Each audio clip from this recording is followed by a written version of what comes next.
Here we are on another LinkedIn Live.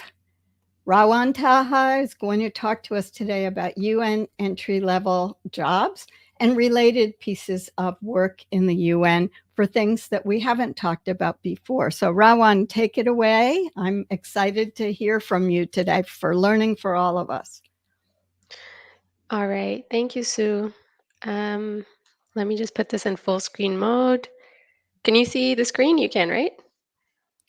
I can only see The slides. yeah, I can see it. All right, great. So, hi, everyone. I hope you're enjoying your Sunday. The last time we did a LinkedIn Live on UN jobs was exactly a year ago. It was in May 2023. So we thought we would go live again on the same topic to answer more questions and to give you some insights in case you will be using this summer period to apply for jobs or you've already been applying for jobs. So, in case this is the first time you're watching, Sue and I, Sue, do you want to introduce yourself? Sure. Hi, everyone. A lot of you know me. I'm Sue Mentors. I'm also the mentor with Pom Poms to celebrate whatever we do in moving our careers forward. Rawan and I have worked together for several years now, and we're really happy to be able to continue these Ask Rawan Anything, ARA. So I'll toss it over to Rawan now. All right, thank you, Sue. So for today's live, I will be taking you through how to apply for an entry-level UN job. So we will go through some core information. To some of you, if you've been applying for a long time, it may appear basic, but basics are important. You need to get the basics right before you start looking for jobs, applying for jobs, getting these jobs. So we're going to go through the basics. Where can you get a UN job? Which websites you should go to? Which agencies are there at the UN? How do these align with your own interests? How can you identify an entry level job? Because once you go on these recruitment platforms, there's like 700, 800 jobs. How can you spot those entry level jobs? Because unfortunately, they're not that many. So you need to be able to have like sharp eagle eyes to spot them and apply whenever they're advertised. We'll also talk about the different job types and the different job categories. So, for example, what's the difference between an entry level job, like an entry level international job, or a P job? What's the difference between that and a consultancy, an internship, a fellowship, and so on? We had previously discussed some of these things. So, for example, how to be a UN volunteer. I previously recorded a video on that. So, if you feel there's a topic that is of particular interest to you, if you cannot find the resource yourself, you can just send me a message on LinkedIn and I'll direct you to it. But some of these topics or some of these areas we've already covered before. So I'll go through them, and then if you have any questions, you can let us know in the chat. For Q&A, we received quite a lot of questions in advance. So I've prepared some answers for the people that submitted in advance, and thank you for doing that. It helps us to prepare better.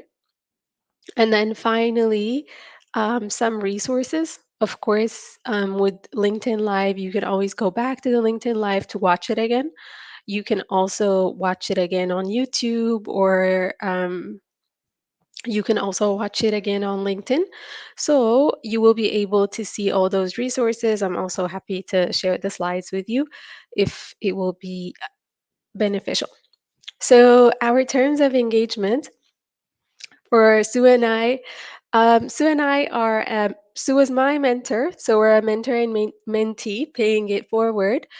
And really, we don't mind at all if you help each other in the chat. So if somebody asks a question and you have an answer, please feel free to answer. It actually makes us very happy when you're doing that. It's in no way um, disruptive or anything like that. So if anybody has a question, feel free to answer them or to guide them or give them your experience. It's also a very healthy and natural way to network. If you want to ask a question, it really helps if your question is specific A lot of the time, we receive questions that are very generic, so it's hard to answer with a specific answer. So try to make your questions as specific as possible. For example, to say that I've been trying to apply to this fellowship or this job, or this is my background area, and I'm looking for resources in XYZ. When the question is very generic, it makes it very hard to guide you. So, in general, rule of thumb, whether you're in this live or for your everyday, try to be more specific. It really helps center the person you're speaking to. And smile, enjoy it. Feel free to give us any feedback. The reason we've done this live today is because I did a poll on LinkedIn and about 200 people said they would be keen or interested to join this live. So that's why we did it. There's a lot of like preparation that happens in the background. So when you do say thank you, we appreciate it as well. Um, so we'll start the show. I'll be going back and forth between the presentation and between the slides. I think that's okay. My network is all right, so I should be able to do that. So I'll start with where. So where can you get a UN job? There's tons and tons of sites. I've posted these many times before. The first time I wrote a post on LinkedIn that went viral, it was exactly um, this topic or exactly this question. It was a post that said, "Where can I get a UN job?" And there was like a shopping list of where you can go. So, where can you go? I've only listed a few on this slide. And these are the platforms that I go to. These are my go-to sites. But again, if you are specific, so let's say you are working in the agricultural sector, and for example, you have a very specific interest in forestry. So you know through research that the organization that does this best is FAO, for example, Food and Agricultural Organization. So your search will be much more narrowed, much more focused. You don't need to go to you don't need to go to these platforms anymore. You can go straight to the FAO website. So that's why again I'm saying that being focused is good. You can save time, you can save energy, you can create job alerts on these platforms, and it will really help you with your job search. So I'm going to go to these platforms first just to show you where. I'll skim through them quickly and then go back to the slides. Um, Hi, Namatama. Hi, Vinani. So the first one is careers.un.org. This is the official UN platform. So let me just share my screen.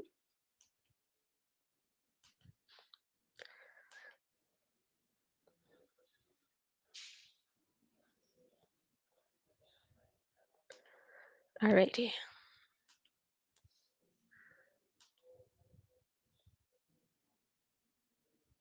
So can you see my screen?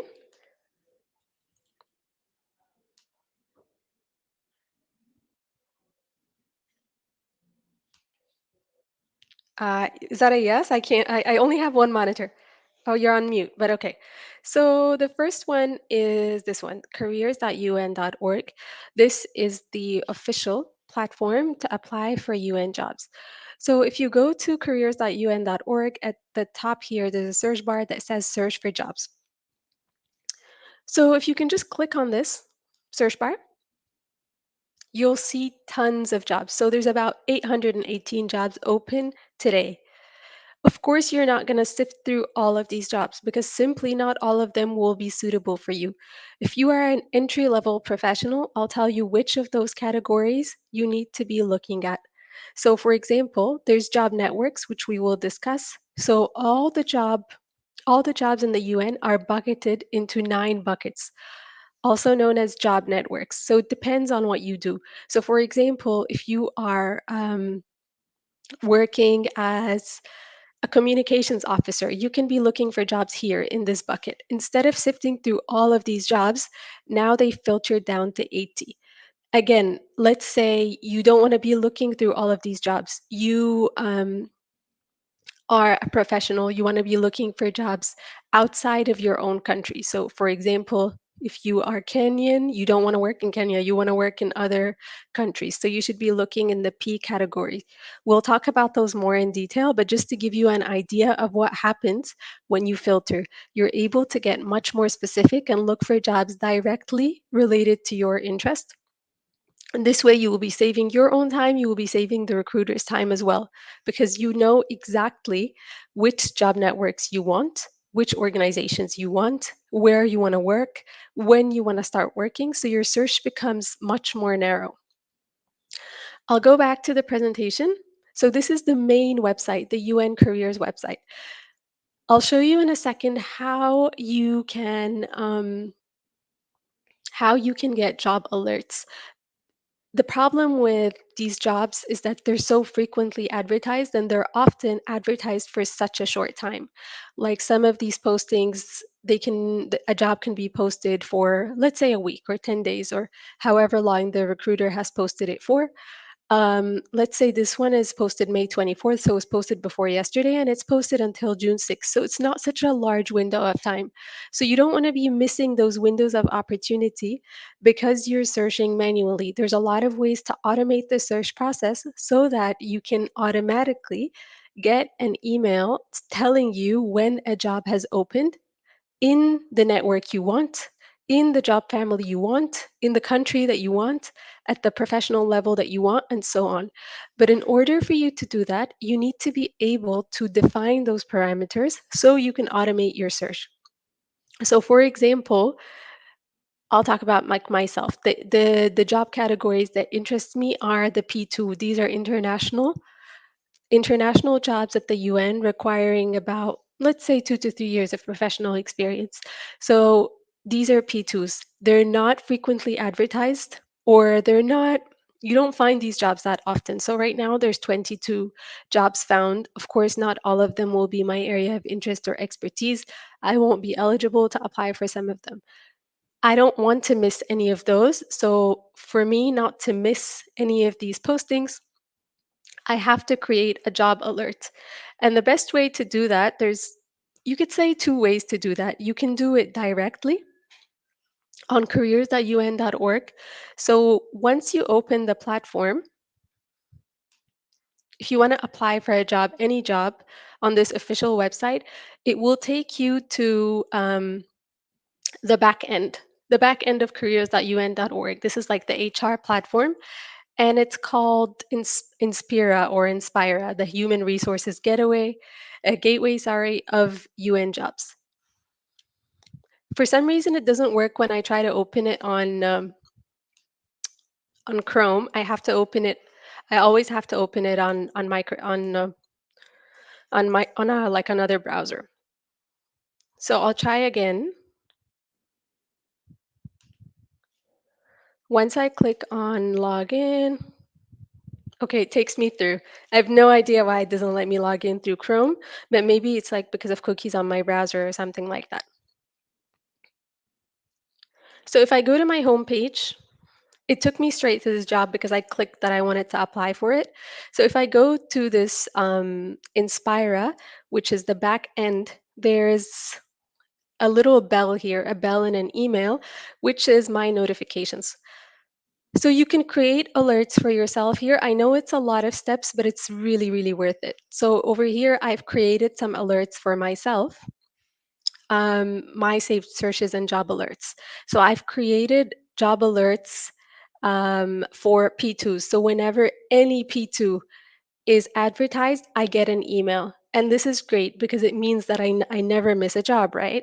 So whenever a job is advertised, and it's even better if you're looking for a very specific job. So for example, if you want to be a humanitarian affairs officer with the Office of Coordination of Humanitarian Affairs, and you've put a very specific job alert, and you know that your profile is very aligned with that post, that means that every time a job is advertised, you will get an email. So, this is something that I really recommend for you to do. I know it's a bit of a hassle, there's a lot of steps, but I would really like encourage you to do that. Let me see. 1 second.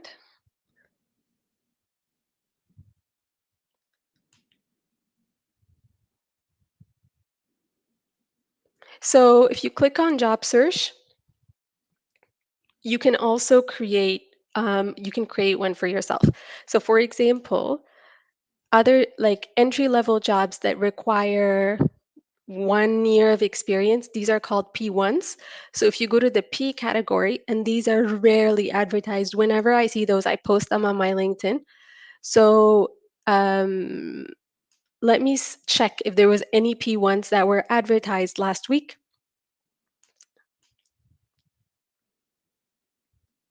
Maybe there's one or two maximum. So there's one. So there's one that was advertised last week. So if I have an alert for this job, that means that I normally create alerts for P1s as well, not because I apply to them, but because I want to post them on my LinkedIn. So whenever a P1 is advertised, um, I want to apply for it. I don't want to miss those jobs. So, again, I really encourage you to automate this process. Save your searches and job alerts using Inspira so that you can never miss a beat. Let me go back to the presentation. If there's any questions, if there's any questions too, you can like let me know. And then 1 second, I know what's happening. No questions yet, but I'm trying to repeat on the LinkedIn comments some of your key tips. So those will be in the comments for people as well. All right, great. So let me just, okay. So there we are. So the platform that I showed you right now was careers.un.org. Another one that I really, really like because it's very user friendly is UN JobNet. So, for example, if you know exactly what you want, another great way to search is using JobNet. So, I'll share my screen again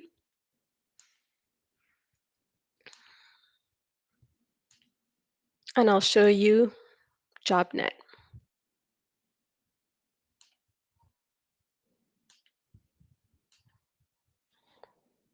Okay. So, UN JobNet, this is like an aggregator or a job board, for lack of a better word. So it's an aggregator or a job board. It's not an official UN platform as far as I know, but it has all jobs in one platform. So if you search, let's say for a P2, this is an international level job at the UN requiring 2 to 3 years of experience. So if you search over here for a P2, it's going to give you all the P2s that are open. So there's about 76 jobs with this keyword, and it's really a great way to like narrow your search. I've searched for a P1 right now. There's three. That's why I always say they're so rare, because it is actually like it's a rare sighting to see a P1. So that's why I really encourage you to create an alert, because when they are posted, some days or weeks when I open these websites, there are no P1s. So you want to make sure that you catch them all. If you are eligible, you can apply. So it's posted 1 week ago and it's closing next week. So not only are they rare, they're rare and they're open for a very brief period of time. This one is in France, so it will most likely require French. Um, and these two are in Bolivia. So if you are interested in international level, entry level jobs, a great way to enter the system is through a P level post. This is just an observation, but I noticed that the UNEP, the United Nations Environment Program, recruits a lot of P2s. So if you're interested in environmental work, stay really alert with what UNEP is doing, because they do hire a lot of young professionals. I noticed that they post a lot of jobs for young professionals. They're very active on social media, so I do encourage you to check their posts. UNICEF as well. I do have an alert on my email for UNICEF jobs, and let's say every week or every 2 weeks at most, there are a few international level jobs. The competition is tough, but that shouldn't stop you from applying. You can just get ahead of the game through through automating the process, knowing exactly what you're searching for, and then applying. So let me put this back. Okay. A third one is unjobs.org. Again, this is like an aggregator or a job board. I do encourage you to look at that as well. You will notice on that one is that it's not exclusive for UN jobs. You will find other international organizations. So also don't if you don't want to only work in the UN per se, you can widen your search. If you know what your key strengths are, if you know what kind of job you're looking for, you can also use unjobs.org to search for other opportunities with this with similar job titles in other international organizations as well. So you can use these job boards or aggregators to find jobs in general, not especially unjobs.org and UNJobNet. Sometimes they advertise jobs in other international NGOs. Agency career pages, I mentioned that as well. So if you know 100%, I want to work for UNICEF. I'm keen to work for the mandate of children. This is my passion. This is where I want to be. Then great. You can go straight to the UNICEF job board. You can create job alerts only for UNICEF jobs, even if you want to filter it again by P1s or P2s, or you want to filter it by a specific title, like you want to be a protection officer or you want to be a water and sanitation specialist, whatever job that you're keen to have in the future, in the near future, you can create a job alert specifically for that post, specifically in that agency. I'm noticing more and more and more as well that posts are posted on social media. So even on Facebook, on groups like for humanitarian affairs, on personal social media pages. People are posting consultancies, they're posting procurement opportunities. So don't take social media lightly, especially LinkedIn. Facebook, if you're in the right groups as well. Twitter, there's a lot of opportunities. So I know social media is a double edged sword, and a lot of people use it in ways that ends up wasting a lot of time, but there are a lot of opportunities that are posted on social media. These are usually quicker as well in the recruitment. Sometimes they only require a cover letter or a CV. Interviews are very quick. So sometimes when an agency really needs to recruit fast, sometimes they resort to social media to still have a fair recruitment process and to get a wide pool of applicants, but to make the recruitment process shorter. The UN never charges at any point during any application, so make sure that if somebody posts a job that you look at their profile, it's genuine, they're not asking you for any money, things like that. And their email is official, of course. So at UNDP, at FAO. And there are websites that you can use to check if someone's email is real. There are websites that you can use to get somebody's email if you know their full name and you know their organization.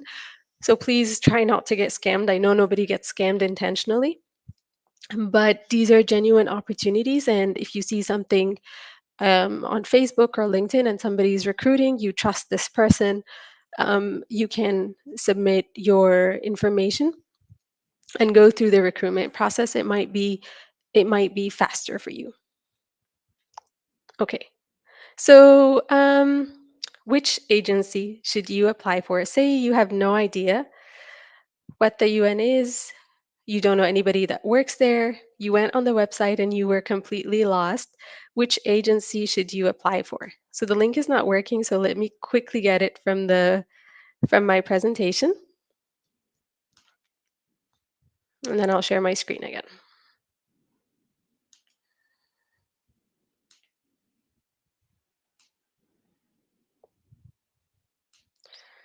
All right.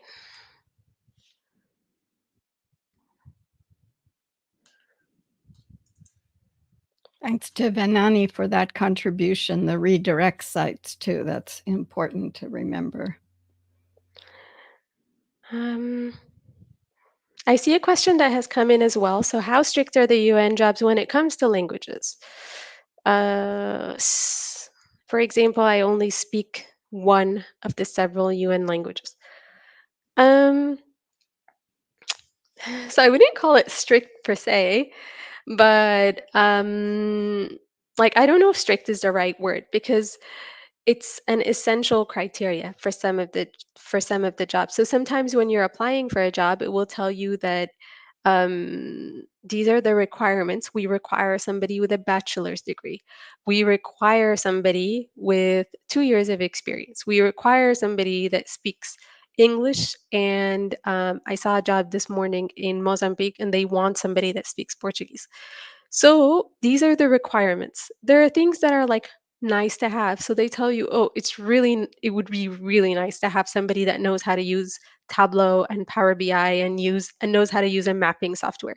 So the keywords are important. If you're applying for a job and a language is an essential requirement, then it's an essential requirement. If you say that you're fluent for the UN, it means you're fluent writing, you're fluent speaking, you're fluent in all modes of communication. So you can't be, let's say, you write really well, but you struggle to speak, you struggle to understand, and you call yourself fluent. I'd also shared before on LinkedIn, like a language competency framework, which you can see, or I can look for it again and I can share it with you. Um, but generally, if a language is an essential requirement, then it would be really hard, not only for you to get the job, it would be hard if you get the job, it would be hard to do it because a language is an essential means of communication. The English is like the one of the official languages. There's also French, there's Spanish. I can't remember them all at the top of my head right now. But there's about 5 or 6 UN official languages. If you have a lot of spare time and you want to learn a language, um, I would encourage you to learn one of the UN official languages to increase your chances of recruitment in such posts.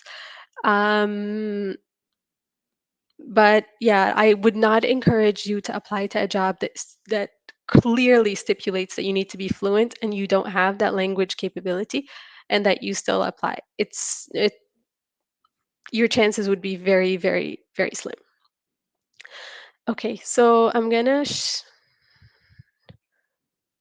share my screen. I think I am. Can you see my screen, Sue?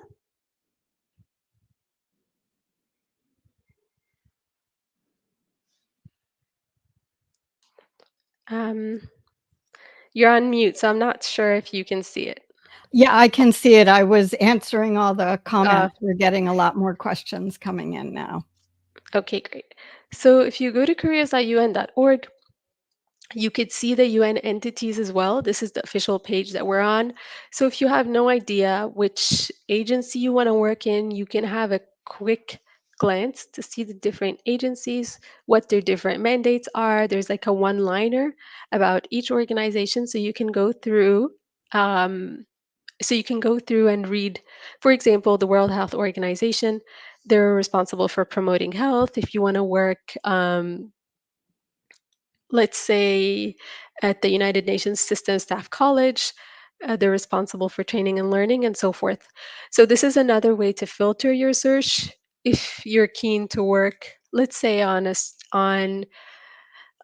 certain project or a certain SDG goal, you can always go to the official platform for UN jobs, which is careers.un.org, and look at the different entities, the UN entities, to find out which is the best fit for you. Um, this doesn't have all the UN agencies, there's so many of them, but at least you will be able to narrow your search and find out what's the best fit for you. Okay. If there's any further questions, so we can like take a few. All right. So the first one, I'm going to put it up now. It says, must I have a master? If I only have 2 years of experience with IO within my country at national level, entry level without experience in the UN system, is that a constraint? So good experience, but not in UN is basically the summary of this question. All right. Thank you. I can't see your name because your account is private on LinkedIn, so you have to make your account public. But to answer your question, yes, in short, most most P-level jobs require a master's degree. Um, the years of experience are okay because a P2 normally requires 2 to 3 years of professional experience. If you're working in an international organization in your own country, that's great. Of course, the experience counts. If you want to work nationally in your own country as well, Ali, if you want to work in your own country as well, you can check the national officer posts. So let's say if you want to work as a national officer in the UN in your country, you can check posts like NOA or NOB. That stands for national officer. So that would be kind of equivalent to the P2 or the P1 level, but in your own country. So it depends on what you want to do. The years of experience, of course, are valid, but if you aim to work internationally, I highly encourage you to get a master's degree. The competition for these posts is so stiff that a master's degree becomes essential even to filter the large amount of applicants that come through the system.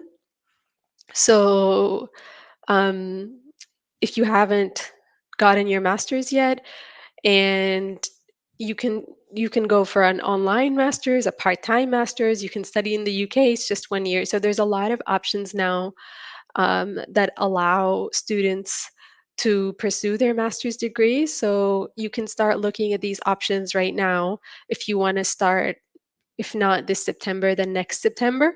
But if you are aiming for an international degree, this definitely has to be in your cards to get a master's degree. Um, so the UN employment categories, there's a category called staff categories. I'm only going to talk about the entry level jobs today. So if you want to get an entry level jobs, you're definitely not going to look at senior appointments or director levels. You will be looking at professional levels, specifically P1 and P2. I'll talk more about those in the next slides. If you want to be a national officer, so for example, if I am from, let's say, South Africa, and I want to work in my own country, then I'm a national officer. I have that nationality, or I have a permit to work there. Then I'll be looking for national officer jobs. General services are the same. You need to be from that country.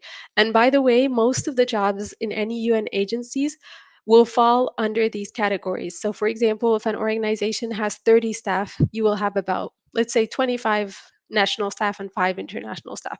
So, your chances are a lot higher to get a job in your own country rather than getting an international job. That's not to say don't try to apply internationally. Of course, try.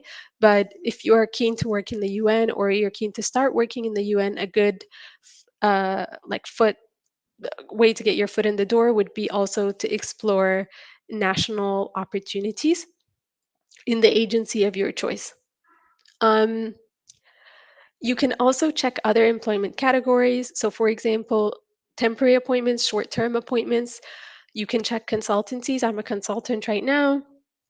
You can check opportunities called service contract holders. So, service contract holders, for example, their number, let's say service contract 4, 5, 6, 7, 8. The higher you go with the number, the more specialized these roles are. So, whenever you apply, you can check the posting and to see if it's aligned for you as an entry level professional.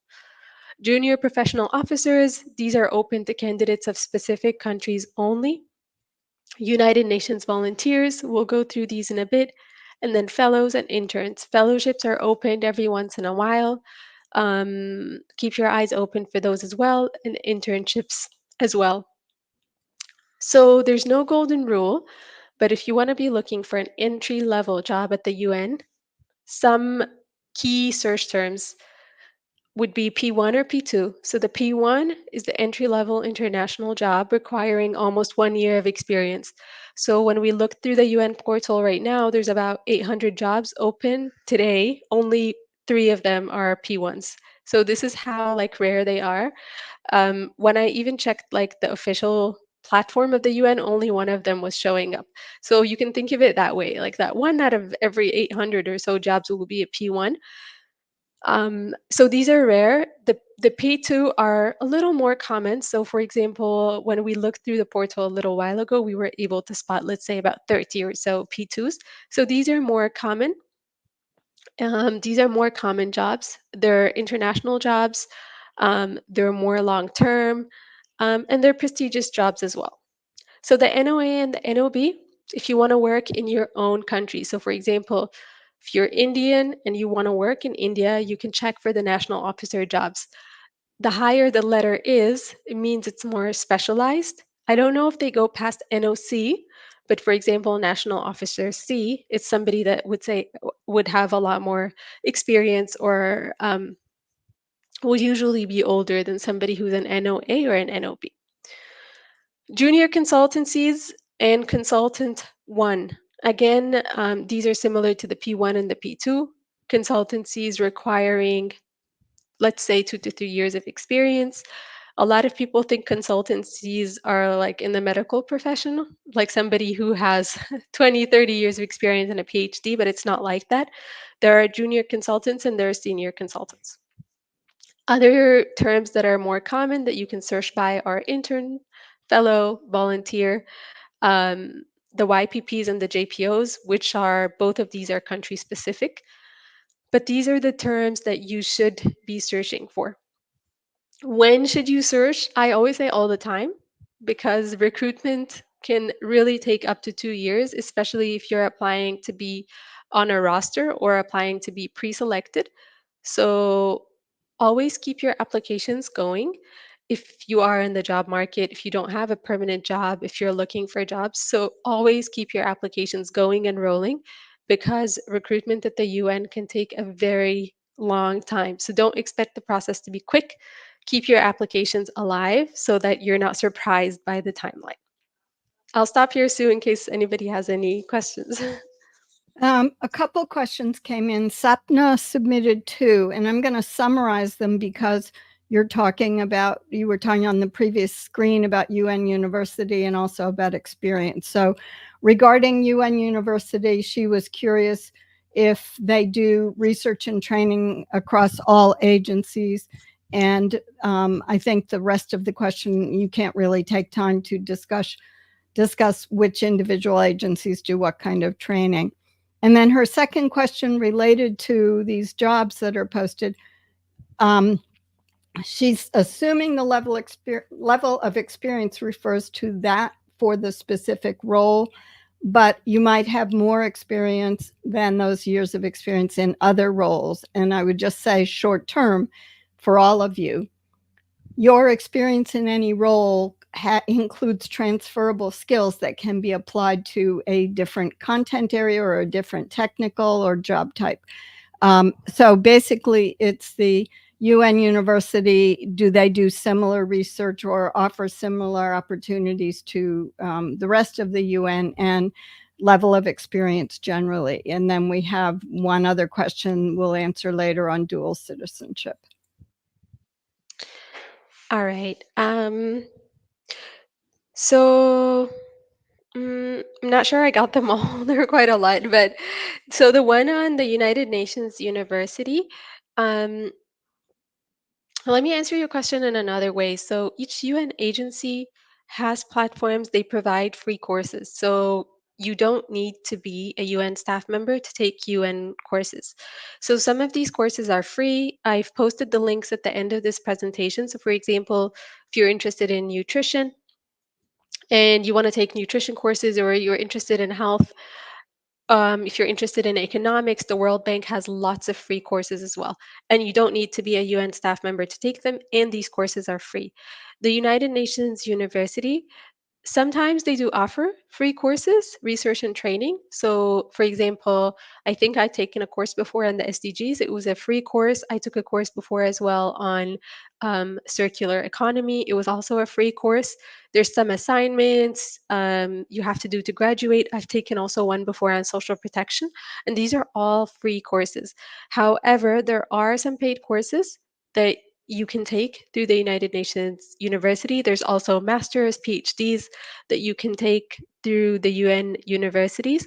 So I know UPeace, the University of Peace, which is based in Costa Rica, and UNITAR. So these are these organizations, and their masters and PhD are not free. You pay for them. But if by research and training you mean like research for your own self development, there's two options. There's the paid courses and there's the free courses. So you can do what's more suitable for you, or if your organization is willing to pay for you to learn something, then you can also explore some of the paid courses. What was the second question? Yeah, before I tell you that, we have almost 30 people on, and so if any of you submitted a question ahead of time, please put a comment so that I can find you and Rawan and I can answer your question because we're very appreciative of those questions ahead of time. Um, the second question Sapna had is the years of experience relevant to the specific role in the job posting. How and in what way can you, if you have more years of experience or in different ways, is that relevant in the UN system like it is in some other jobs? Yes, of course. So you answered that already, but experience is experience, right? So it's just up to you to word it in a way to suit the role that you're applying for. So, for example, if you have previous experience, you can focus on those transferable skills. So, for example, if you were working in an NGO and you have a lot of experience in proposal writing, or you were responsible for partnership management and you're applying for a similar role in the UN, so you can focus on these elements. You don't necessarily have to talk about everything else you're doing. Focus on the experience from previous jobs that's relevant to the job that you are applying for. Um, and every role that you have had in your life will shape your character, it will shape your experience. It's just up to you to bring those all together in a way that's like compelling for an employer to interview you, um, and to be intrigued by your different skill set. So that's absolutely fine. Don't worry about that at all. Um, so for the international postings, I don't know, I'm missing an I, focus on the P1s and the P2s. For the national postings, if you are keen to work in your own country, you should look at the NOAs, the NOBs. The NOCs, as I said, require a lot more experience, up to 5 years, and the NODs, minimum of 7 years of experience. So let's say you want to work in your own country. Um, there's the national posting. So you can look at the NO jobs or the general category jobs, the general service. The national officer jobs are normally a lot more technical, a lot more specialized. So let's say if you want to work in a programmatic role or the likes of such jobs, you should be looking at NOAs and NOBs. And you should also similarly be looking at service contracts, SC jobs. Different organizations call them different things, but in general, it's all the same. If you want to work in your own country, filter by your own country. You can either look at the G level jobs, the NO jobs, or the SC jobs. Okay, so the UN volunteers, this is also a great way to enter the UN system, whether you want to work nationally or internationally. So the volunteering categories, if you want to work, are the interns, fellows, YPPs, JPOs paid? Okay, so Vinani, for fellows, YPPs, and JPOs are paid. So maybe the difference is who is paying. Interns, it depends on the organization. I don't post internships that are unpaid on my LinkedIn platform because I don't support free labor, but there are unfortunately still some internships that are unpaid. Fellowships are fellows are paid because fellowships are paid opportunities. The only thing is who's paying. So for example, the fellowship I was on, which was part of it was a collaboration between the African Union and UNDP. So my salary wasn't particularly coming from the country office I was working in. It was coming from the resources mobilized for the fellowship by the leadership in UNDP and the African Union. The same for JPOs. JPOs are junior professional officers, and these JPOs are posted by their own country. So, for example, a JPO from Sweden is posted to another country, and the JPO positions are open only to certain countries. So, for example, if a JPO is recruited from Denmark or Sweden or other countries that recruit JPOs, their salaries will come from the government, their own governments. So they're not particularly paid again by the country office. The YPPs, these are the young professional programs. The YPPs are also paid. They're paid well. These are prestigious programs, but the YPPs are not open for all countries or all member states of the UN. These programs are meant to increase um, the participation or the presence of certain UN countries that are underrepresented in the UN. So the YPPs are not open for every country in the world, but yes, YPPs are paid. So, for example, in the last, let's say, 5, 6, 7 years that I've been applying for jobs, Egypt was never one of the eligible countries for the YPP program. But just to stop here as well, because a lot of people get confused, there's the UN YPP program, the UN Young Professionals Program, and then there's also the World Bank Young Professionals Program. And the World Bank Young Professionals Program, it's also a paid program, very well paid, very prestigious, and that one is open um, to everybody globally under the age of, I believe, 32, if I'm not mistaken. The UN YPP maybe older than that, but it's only open to certain member states. So fellows, YPPs, JPOs, yes, paid internships, it depends. So you can just make sure that when you're looking at the job advertisement, it says, will this internship or will be remunerated or not? But the rest are all paid positions. A lot of people also have that question for volunteering categories.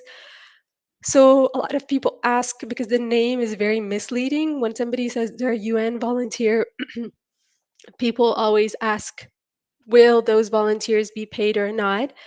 And the answer is yes, they're paid. So if you want to know like how much the volunteers are paid or how much fellows are paid, because these are all people with like similar years of experience.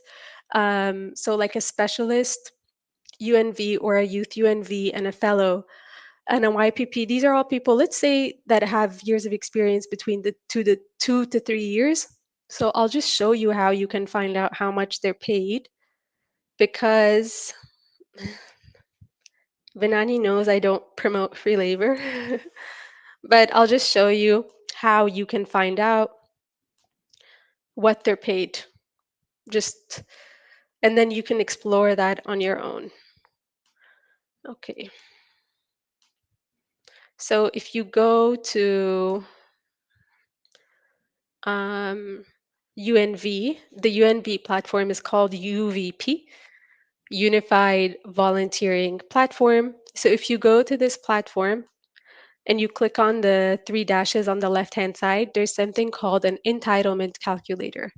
So for example, if I say that I'm going to be a volunteer, I'm just going to pick a country randomly, in Ireland, and I'm going to be in Dublin, and I'm going to say that I'm a specialist volunteer because I'm looking for an international position. So, an international UN volunteer specialist. An expert is somebody that has much more years of experience. And I'm going to say that I don't have dependents, I don't have children, and I'm going to say get results. So, it's going to tell me that um, for my first move, for my pre assignment, I'm going to get 4,000 US dollars. And for every month that I'm there, I'm going to be getting around 2,900 US dollars. So, sorry, the allowance, it differs from one duty station to another based on the cost of living in that country. So if the cost of living in a country is high and the rent is high and expenses are high, so generally the living allowance is a bit higher. But if you are in a country where the cost of living is lower, then the volunteer allowance will be lower. So it's not salaries in the UN in general are not static. They differ from one duty station to another. If you just want to have an idea how much an entry level international job you would be getting, it would be similar to this data that you get through the entitlement calculator on the volunteering platform. Okay. I wonder if we could take, we've had questions from people who've already asked other questions. So I want to give someone who just submitted one a chance. Okay. Although it's not exactly entry level, it's talking about when are you eligible to move from entry level to intermediate positions? Is that the question on the screen? Yes. Okay. Um, Someone who has 3 to 4 years of local level experience in emergency preparedness, is he or she eligible to apply for intermediate positions, or what do you suggest? I'm from Pakistan. I studied in Italy. Now I have, oh, I can't see the rest of the. Now I have Italian job search. What's the Love last search word? permit. Yeah. Oh, permit. Mostly, I just wanted you to address Oh, if people are entry level with a few years of experience that isn't relevant to the job for UN, that's just a comment about the years of experience for entry level and when do you start bumping yourself up if you know or have ideas. um, I wish I knew the exact answer for that. It's a very good question, Asim.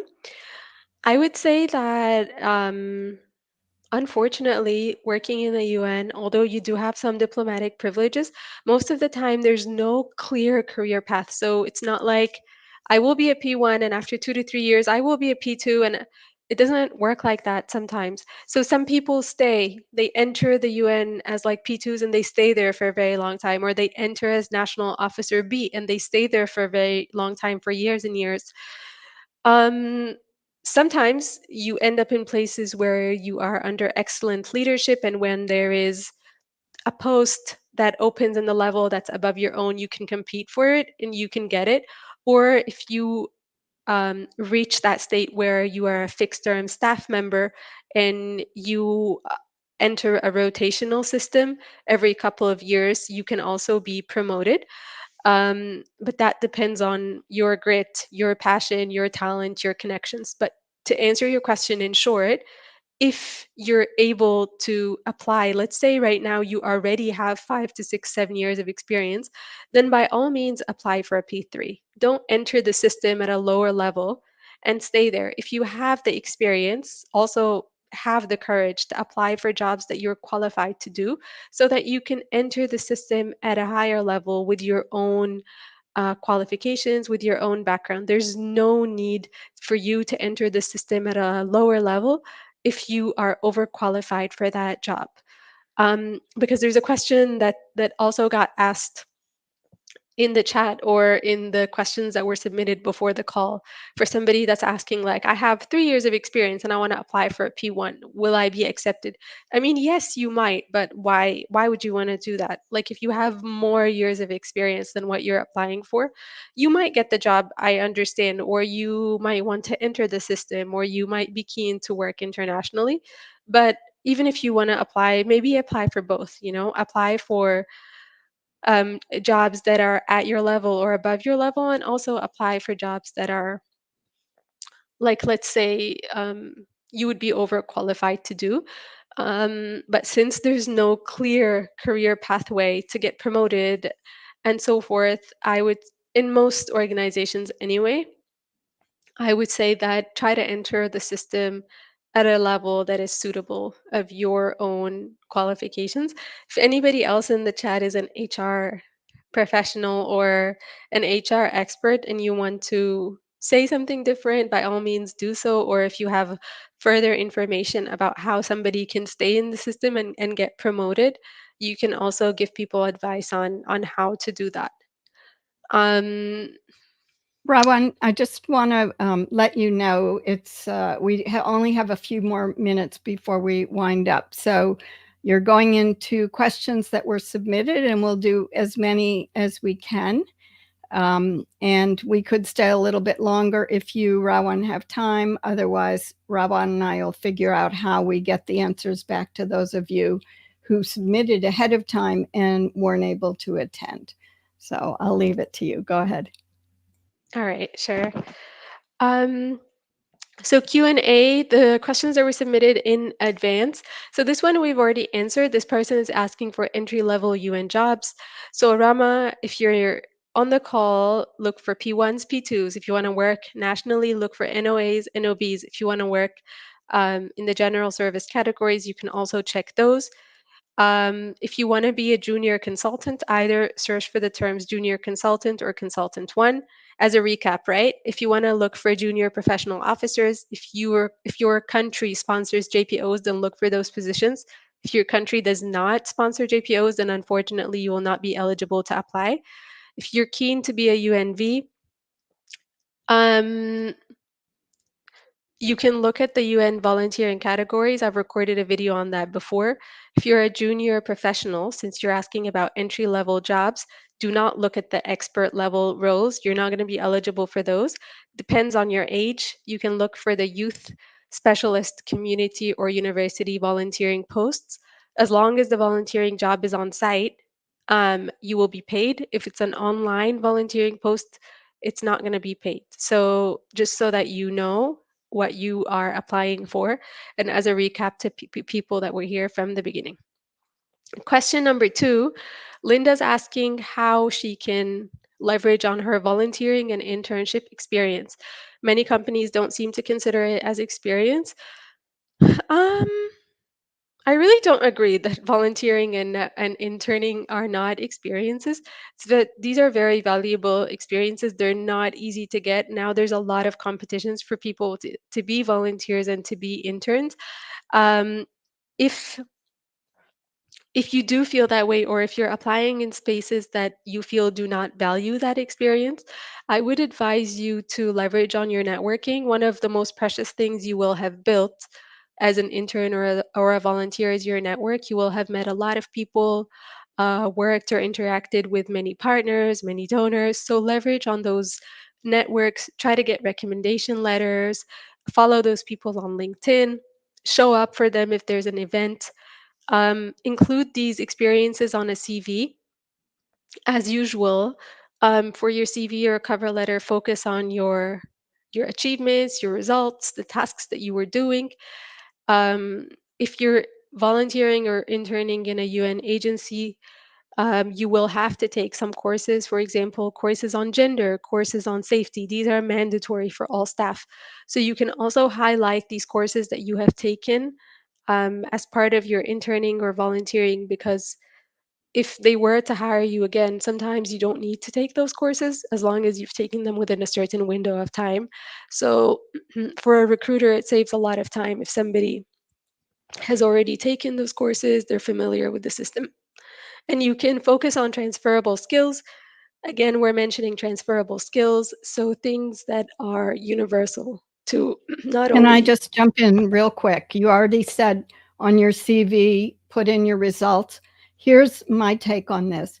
Make sure you list it as experience if it's more than just a one time or very short term volunteering. Don't lead with volunteering, lead with the descriptive title of what you did: communications, social media management for the HIV Bureau, or whatever it is, even if that's not your full original title from where you worked. And then make sure you lead with, and put it in reverse chron order where it falls, but lead with the skills, the experience that you got out of applying your skills. And there are examples Rawan and I both have on our profiles.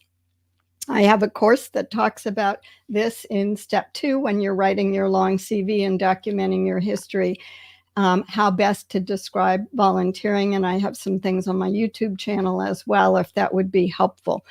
But remember not to put yourself down too low. Use your experience for characteristics of work. What experience did you gain? How did you help people? And in what way did you produce results that they could use? And then in what way you actually demonstrated some of the people skills: communications, writing, teamwork, leadership. All of those can be demonstrated even as early as your teenage years if you are in school and you are president of the chapter on social media or something like that. Thanks, Rawan. No, thank you, Sue. And it's really good to remind people of the resources that already exist, so that in future lives we can focus on topics that were not covered. There was a question on, can you update me on the CV format for a UN job? This is a bit of like a vague question, but in summary, how people apply for UN jobs, or the CVs that are most commonly received. So a lot of people structure their CVs in a typical resume, the resumes you're familiar with, which with the STAR approach or the CAR approach, the situation, task, action, result. I'll show you an example of what that looks like. And I'll also show you an example of another type of CV, which people in the UN, people applying to UN jobs frequently submit this format. But just to be specific, I really have not seen a lot of people do that for entry level jobs. So people do that when they have a lot of years of experience. I can show you an example of how each of these looks like, but you will notice that for the achievement or the competency summary, the achievement oriented resume or CV, it will be a little tricky to do that if you don't have the wealth of experience to allow you to drill down into each of the competencies with specific results. Um, all right, I'll be able to stay a little longer just to answer the remaining questions, maybe for 15 minutes, and then I'll drop off. 1 second. 1 second. All right, let me just present, share screen. Okay.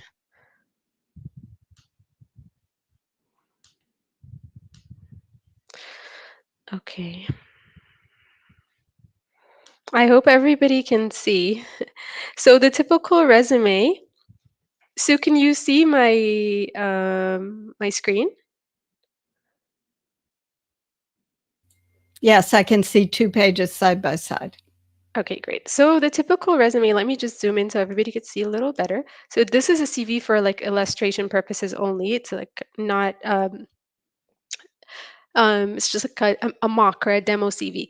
So this person, let's say they're applying. So this is a typical resume. So you will see that he's applying for a job, and then for each job, he's saying that his experiences in the STAR approach. So he's going to say mobilized $2.5 million, wrote and presented on social networks, included. So he's starting with an action word and continuing with the results that he achieved in his previous jobs. He also has a summary of his qualifications at the beginning of the CV relevant to the job that he's applying for.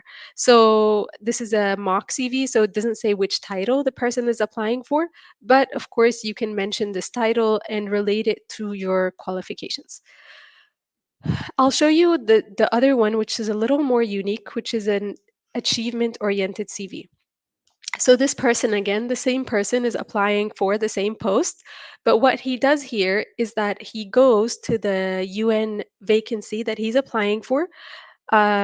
He's applying somewhere, like he wants to be working in UN AIDS. He's going to write the name of the post here, and then he literally copies the competencies from the job posting. So the competencies are strategic thinking, resource mobilization, partnering, and networking. So he has a whole section on his CV called a competency summary where he focuses on his specific skills, and he links them to the competencies in this post. Again, this would be a little hard to do if you don't have a wealth of experience. If you're a little more advanced in your career, you will be able to do this more easily, and your CV will be very specific. It may catch a recruiter's eye a lot more easily because you're telling them exactly what you can do for each of the competencies they're recruiting for. So these are the two common ways that people apply for UN jobs. A normal CV, 2 to 3 pages, do not exceed the 3 pages. Black and white, it has your details, a summary of your professional experience, a summary of your education. The only thing different is that the typical resume will have the STAR approach, whereas the achievement oriented CV will focus on the competencies that you pull from the job description. Um,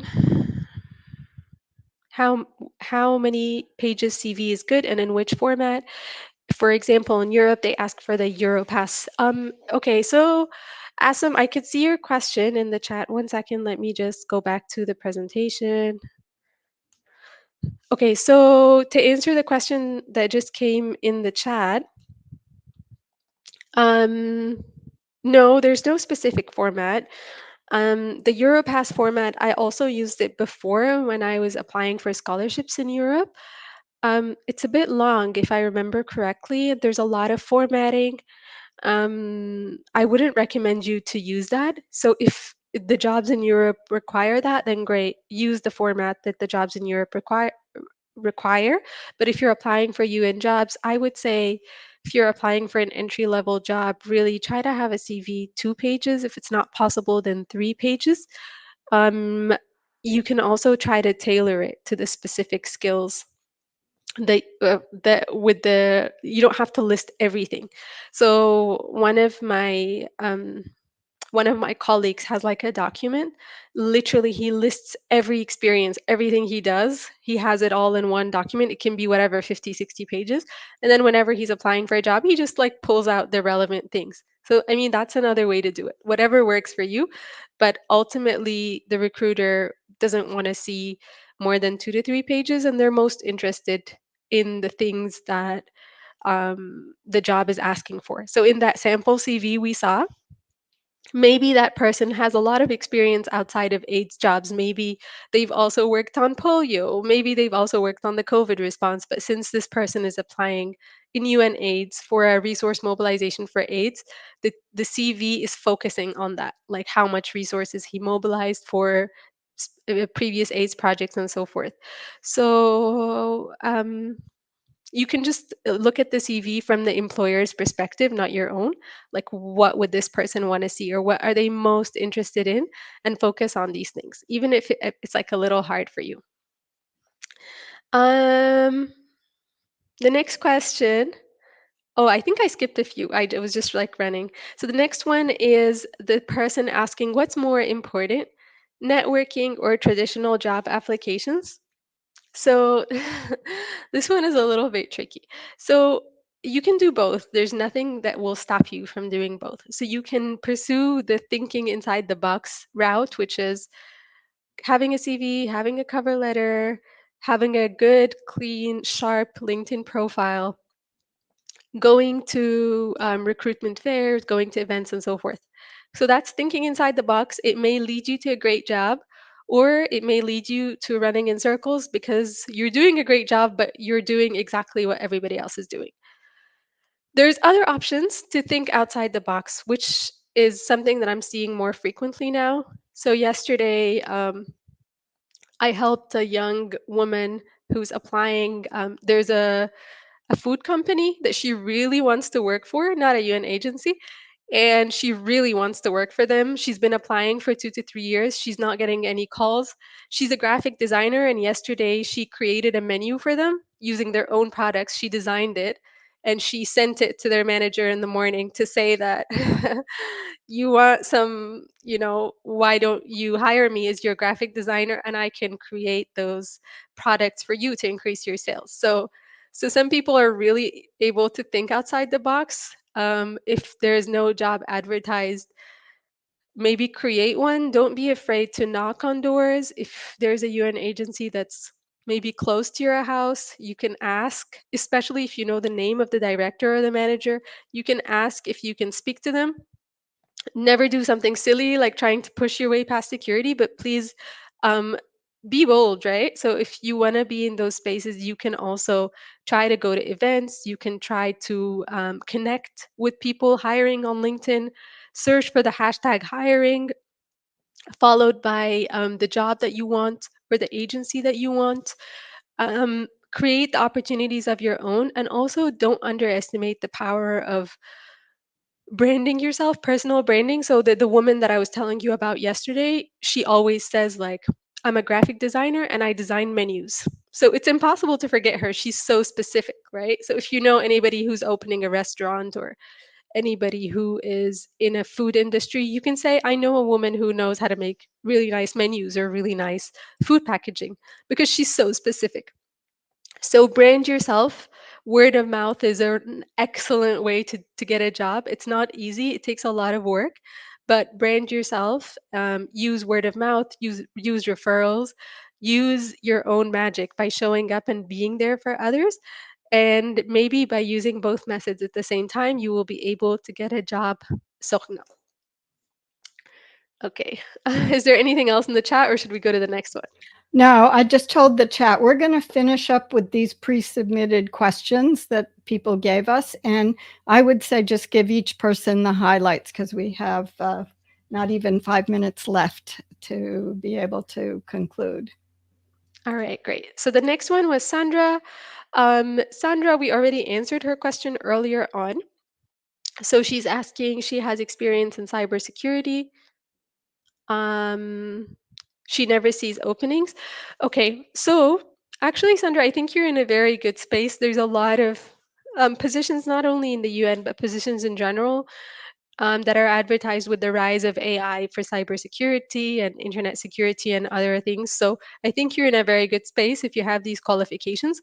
From the UN job networks, I would advise you to filter jobs by these two networks, the iTechNet, information and telecommunication technology, and maybe the safety net as well. Maybe you would be able to get a job in the security and safety network. So maybe look for jobs in these two networks. Cover letters, Tatenda, we already had a whole session on cover letters before, so you can go back to that. In short, your cover letter does not have to be very long. It has to be specific to the job that you're applying for. It has to show a bit of personality and it can be structured. So I just put a little example over here. So to this person applying for a job, it's 3 paragraphs. The person has like an intro, a body, and a conclusion, and they sharply focus on the position they're applying for. Even if your skills are not directly aligned, make the direct connection. Yesterday, I saw this is somebody applying for an HR specialist role. Yesterday, as well, I have somebody in my LinkedIn network that got a job as an HR junior professional in the UN, and her background is purely data analytics. She doesn't have an HR background, but they were probably looking for that person who can create dashboards, who can monitor employees' performance. So I'm sure she sold herself and she packaged her CV in a way that made them recruit somebody with a non-managerial background. She has like an IT background. So also make sure to read the job posting really well, follow those people on social media, read press releases and business stories, find out what's missing and try to provide that to them. I think these are the last two questions. This one is oh, so this person is asking, sometimes when you're applying for a job and they ask you these like short questions before you submit your application, besides the CV and cover letter. So Ashna's asking, how can she answer those questions? The answer, Ashna, is that you really need to be very um, as specific as possible. Only mention the relevant things in bullet points and try to quantify your achievements. So they give you like maybe 2 to 3 sentences sometimes to say, um, it, for example, provide your experience in data analysis. So there's no space for stories, right? You just need to say bullet points, or I have 3 years of experience creating dashboards using this software. I know how to analyze quantitative and qualitative data using these types of software. And I was able to, let's say, raise performance by X% or mobilize X million dollars. So there's no time for stories, bullet points, relevant experience, and aligned with the job you're applying for. I already answered this question. Can we get selected for P1 positions? Yes, but don't do that. Apply for P2s. Do we need strong references? Of course. Okay, so conclusion. Entry level UN jobs exist, but not in abundance. So look for them and apply closely and carefully. Highlight number 2, know where, when, how, and how long it takes to apply. And highlight number 3, it's up to you what your highlight was to add it to your own conclusion. And that's it. So for the next steps or your turn, it's up to you. Where do we go from here? You decide. Hold yourself accountable, what you want to do, and commit to those steps. So over to you, Sue, and then I can share the slides with the free resources. Thank you, Rawan. I think you'll all agree, those who are still on, we have almost 20 of you, that we got a lot of information from Rawan today. The chat, I tried to help you with some of the key points. And this will be available immediately when we end the stream. You can go back and watch the live immediately. You won't be getting the slides, but you can look at the LinkedIn Live and stop on any screen you need. And we appreciate your interest. Thanks to the 8 people who submitted questions ahead of time, and we got them answered thanks to Rawan staying a little bit. And Rawan, I'll let you close out. You're just showing your free resources, which again will be available. In the future, look for a posting from us on the list of all the lives that Rawan has done with me and where you can find them, the links to them, so that you can find some information that may no longer be on LinkedIn. So thank you so much, Sue, for organizing and for being a good sport with the questions and for creating the form as well, allowing people to submit in advance. I think that helps a lot with preparing and giving people information that they need. If you need any more information, you can contact us on LinkedIn. I hope you're already following us. If not, you can feel free to do so. My book is called No More Job Secrets. It's on Amazon. Chapter 6 is on UN jobs. And my Gmail account is also no more job secrets at gmail.com. You can email me if you have a particular question. If you have ideas for future lives, let us know. If your question is confidential, also let us know. And that's it. Enjoy the rest of your Sunday. And if you have suggestions for future LinkedIn lives, you can let us know in the chat so we can plan ahead. Bye.